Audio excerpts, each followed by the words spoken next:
as much as you need them, as much as we need to, and send you guys updates as much as possible. And so we want to start this process today. So we appreciate you coming. This briefing is going to be with the mayor, Elliott, as well as the acting city manager, Reggie Edwards. And so it's just going to be them two. They're going to both have some brief statements, and then they're going to take some questions. We hope to have you out of here in 30 minutes. Is that okay? Okay, so I think they're here. I will run the Q&A afterwards, after they finish their statements. I want everybody to have a chance, and if you get 2 chances, that's fine. But there's a lot of people in here, so. General topic of their statements or the theme? Yeah, I know you guys probably want a reaction to the charges, so I'm sure that will come. We also are doing some things in the community that we want to update you on, that they've been working with different community leaders to try to get some help during this crisis from the community. And even though I stalled. Good vamping. Yeah. Is that okay? Not bad. At least you know who the deal is, right? What the deal is.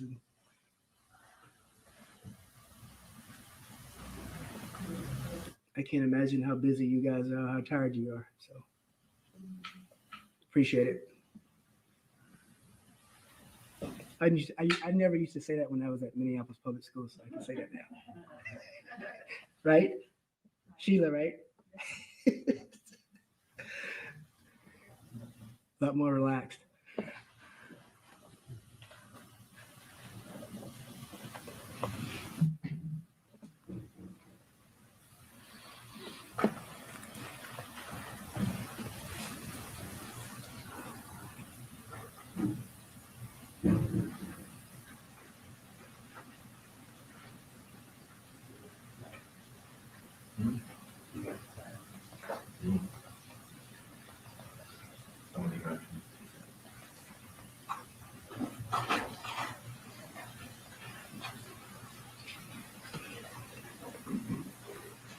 Great. So we're going to start, because I know we don't have a lot of time. I've already spoken to the media about why I'm here, what I'm doing, and so I'm not going to waste any more time. Like I said, we have the acting city manager. Why do I keep saying assistant? Right? The acting city manager, Reggie Edwards, and we have our mayor here, and Mayor Elliott. Like I said, they're gonna have some comments. We're gonna take some Q&A. I'll be back for that, and let's get started. Thanks, Stan. Good afternoon. Welcome. Thank you for coming out to hear our story today. Let me start. I just want to make 2 points, and then I'll pass it on to the mayor. We are, of course, aware of the decision of the Washington County Attorney to charge former Brooklyn Center police officer Kimberly Potter with second-degree manslaughter in the death of Daunte Wright last Sunday. Because the former officer Potter is no longer an employee of the city does not have an official position on that issue. Let me say that today we had an inaugural meeting of a very important group. I want to announce the formation of the Brooklyn Center Community Crisis Team, which is about 9 members at this particular point. It's the developing team, representative of businesses, faith, education, nonprofit, and city government. We will meet daily for the next 10 days in order to assure coordination as the city moves forward. This is a new way of us trying to create a path going forward. It's a new opportunity for us to bridge relationships and to share understanding, perspectives, and to gain insights from those outside the walls of city government that can help us shape, again, how we move forward on behalf of the community as well as the city, and do that collectively as one. So we had our inaugural meeting, as I mentioned today. And I appreciate and look forward to that partnership as we try to make the city better and stronger, a place for all residents. There are three focuses of that group. Each day we come together, we ask three fundamental basic questions. One, what happened at the protest yesterday?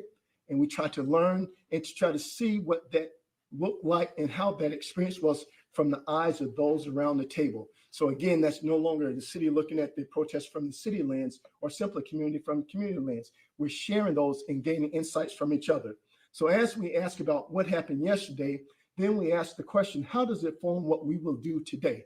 So today we're taking on and trying to do things that are a little bit different than we did yesterday and keeping it safer. For example, we increased communication. Now that we have community coordinating with our officers, we're able to say, well, let's share phone numbers and let's simply talk.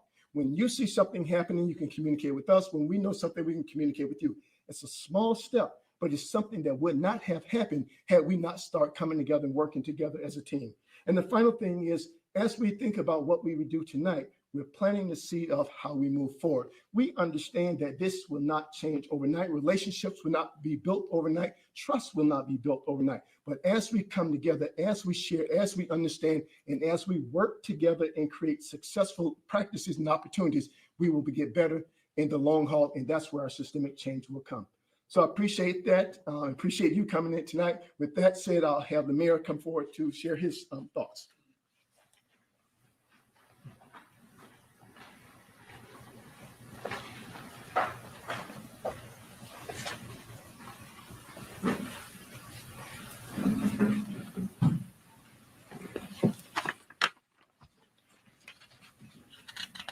Good afternoon. I want to thank the residents of Brooklyn Center and the broader Twin City community and this country for gathering these last few days and for raising your voices in honor of Daunte Wright. This has truly been a tragic and difficult week for the people of Brooklyn Center. And my heart is broken for Daunte's family and friends. He was taken from us and from them far too soon. I share our community's anger and sadness and shock. And my message to all who are demanding justice for him and for his family is this: your voices have been heard. Now the eyes of the world are watching Brooklyn Center. And I urge you to protest peacefully and without violence. Let us show the best of our community. And to the Wright family, I know that there is nothing I can say or do that will bring Daunte back or ease your grief. But I promise you this: his death will not go in vain. And as we navigate this challenge, we are going to strive to ensure the safety of our residents and our staff, including our public safety officers. And we are working to safeguard our businesses and other gathering places from damage.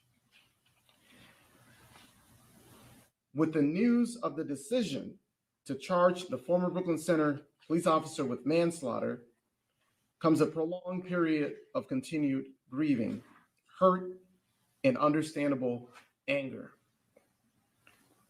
Our task as a city and as a leadership is to allow for the expression of those very legitimate voices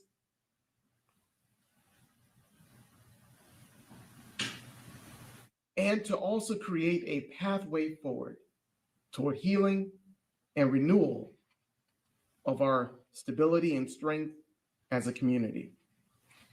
The foundations of achieving these goals are transparency and accountability. I look forward to working with our city council and our newly established community crisis management team and with all of our residents that find, together with all of our residents to find a way forward. And I ask the community to remain peaceful as we live through this tragic event. And I pledge my support to honor the request for justice for Daunte Wright as he and his family remain in our thoughts. I want to reiterate that we have extended the curfew from 10 p.m. to 6 a.m. tonight here in Brooklyn Center. I want to thank you all, and we'll stand for questions. Will the former officer get her pension and any retirement benefits that she's accrued over 26 years?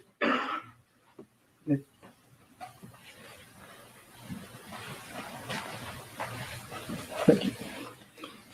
The officer has, did resign, and with that comes the obligation of for it to be entitled to all accrued and all benefits that is due. Who is on the crisis team? Who are the people? Can you name them? And how many are they? And do any of them live in Brooklyn Center? Yes, some do. At this time, I'm not in a position to share those names because it's still forming. So as that team forms, we do anticipate having a press conference where we can introduce individual members, and we can also share that list afterwards as that team again forms. Can you share if you would consider some of them activists that have been at these meetings over the last few days? If they're community members, I can only say that there's some who are community members. Who's in charge of the Brooklyn Center Police Department right now? Who's making the decisions for the department? And also, who's in charge of the police force that is controlling protesters? Can you break that down for the public so they know who's in charge of? I can answer that. Sure. All right. The Brooklyn Center Police Department reports to the mayor's office. And so I am in charge of the police department. And to your question about who's leading the active operation at this, well, last night's operation was led by the sheriff's office. And, he led a combined force from of regional partners in responding to this crisis. Why was that group so big and have a number of protesters at a certain point? Well, again, so the operation itself was led by the sheriff's office. That's an important question to ask the Hennepin County Sheriff. Chris, right over here, we've seen unrest.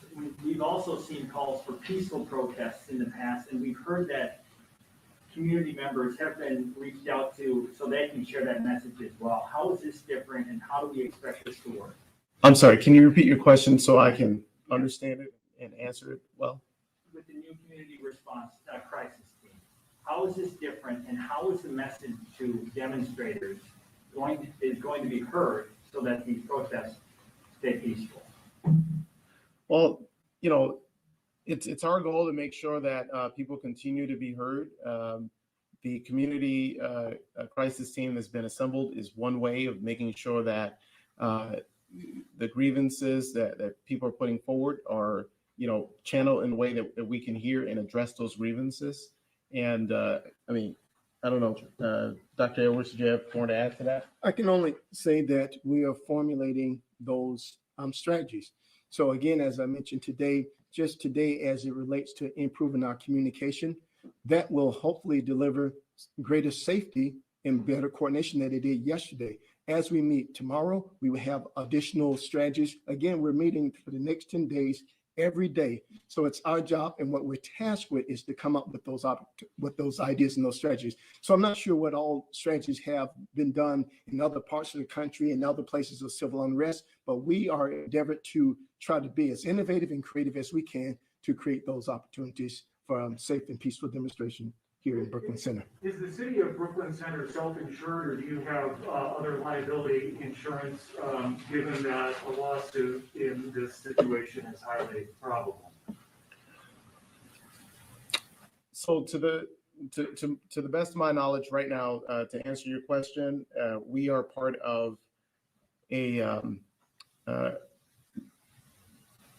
the League of Minnesota Cities insurance program, and so we're insured through that collective insurance pool of cities. Is any help or relief of any kind being given to the families who live in the apartment building across the street and nearby the police department who had tear gas canisters on their doorway? And what are your thoughts on that happening? I have heard from community members and leaders this morning about the impact of the discharge of rubber bullets and tear gas on the nearby apartments. And that is something that is extremely concerning to me.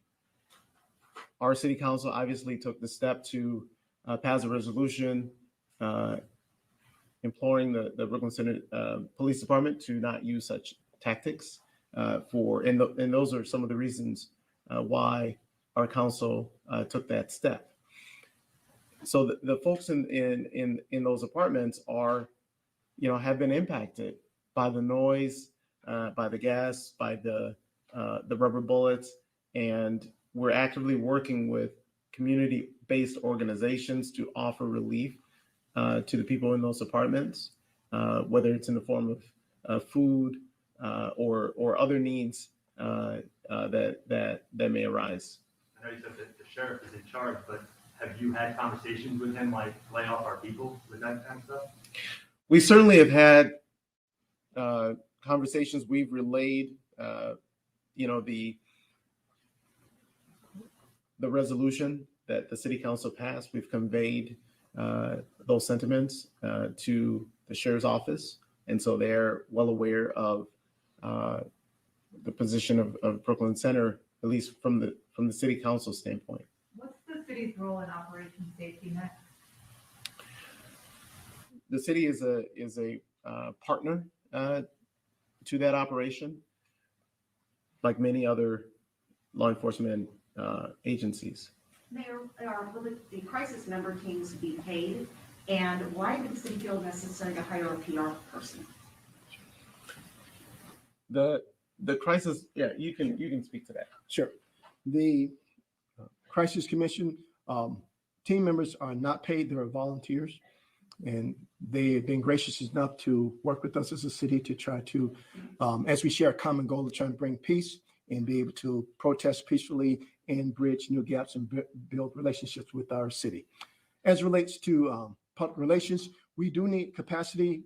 Just the emails and phone calls from all of you today and yesterday is overwhelmed. We're not a city of a large metropolitan city, so we need additional capacity. It was not from some particular angle of something that we needed help, but we did need help and capacity is coordinating our press conferences, coordinating how we communicate with residents, coordinating how I communicate with staff, coordinating how we communicate with a various number of other organizations and groups. So that's why we're simply increasing our capacity. Do we know who's starting the unrest, throwing objects? If not, has there been work to identify if there are any groups or specific individuals to try and contact them directly?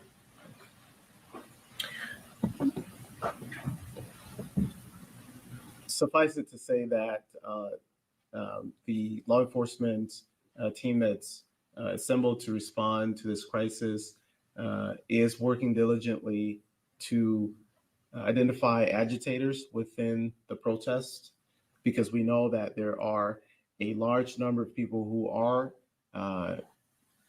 there to protest peacefully and to express their grievance. We know that there are agitators that show up looking to stir things up and to confront and engage law enforcement in ways that the vast majority of people who are coming to the protest are not intending to do so. In the middle of a pandemic, why are people being taken to jail for over 24 hours in some cases? I'm sorry, can you repeat your question? I'm just saying it's the third wave or fourth, I can't remember what wave we're in. Cases are increasing and we're hearing about people being kept in jail for over 24 hours for coming to a protest after curfew doesn't seem to quite match. Can you talk about the reasoning for that? Again, so that is a very good question to ask the Hennepin County Sheriff's Office as the leading agency in charge of the operation. I share that. I have a concern about that as well, about holding people for that long during this pandemic. People who are out protesting, obviously, they're engaged in more violent acts than other measures need to be taken to make sure that that the people who are engaging in violence are treated accordingly. But if people are out protesting peacefully and their only crime is to be out past the curfew, then it seems to me holding them in a way that puts them at risk of contracting the virus or spreading the virus during the pandemic, seems to not match with what our public health goals would be. Are you going to consider firing Mrs. Potter, the Potter, formally so that she can job better? I'll, Mr. Mayor, answer that in 1 second. I want to get back to the question as relates to being able to identify those agitators. And I simply want to articulate one of the advantages or the fruits of our crisis management, our community crisis team at this point. We discussed that very point. So historically, and what happened yesterday was that in identifying those who may be throwing a bottle or someone who's throwing a brick, our police officers were able to identify them in a particular way. I won't say exactly how that's done, but nevertheless, they were able to identify them. But that's only a few. So today, as we talk with community leaders, we talked about, we know that there are certain organizations that are peacefully organizing, protesting. And so they're wearing something in particular. And so now we understand that. So now police officers know that when that group shows up, that's one of the groups that are doing peaceful protesting. So it's not to say that something can't happen there, but the advantage is now the police can take their focus on a smaller group and begin to identify who's working in a particular area. And another is the communication in which I shared with you earlier, as those community leaders are in the crowd and they're able to communicate, then able to articulate to our police officers, relay that information. So those are two particular advantages that we have today that we didn't have yesterday as a result of trying to work together with community. So to your question, Mr. Mayor, I'll let you answer that. For those of us who got here late, what is the message you have for protesters tonight? And could you please answer the question about firing Potter, please?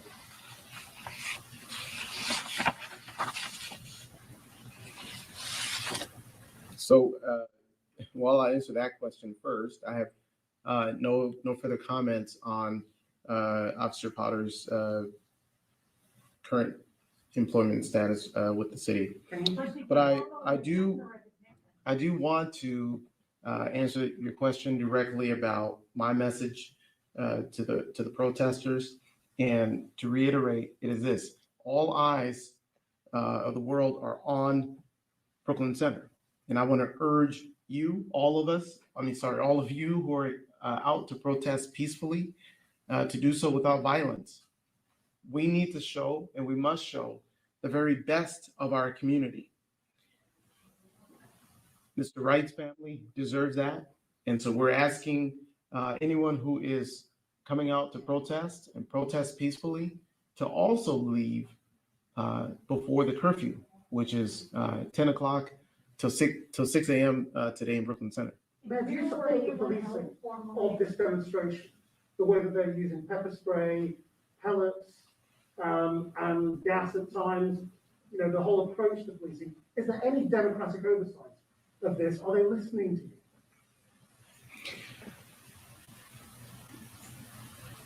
Let me be clear. We must, first and foremost, work to protect the lives of the folks in our community. We must first work to secure the safety of our community. And we have to do so using the least lethal force necessary to make sure that we're protecting our community and we're protecting our livelihoods. But do you think Now- riot policing is necessary? Now- Process? I stand with the position of my city council, which is that we have to approach policing in a different way, in a more humane way.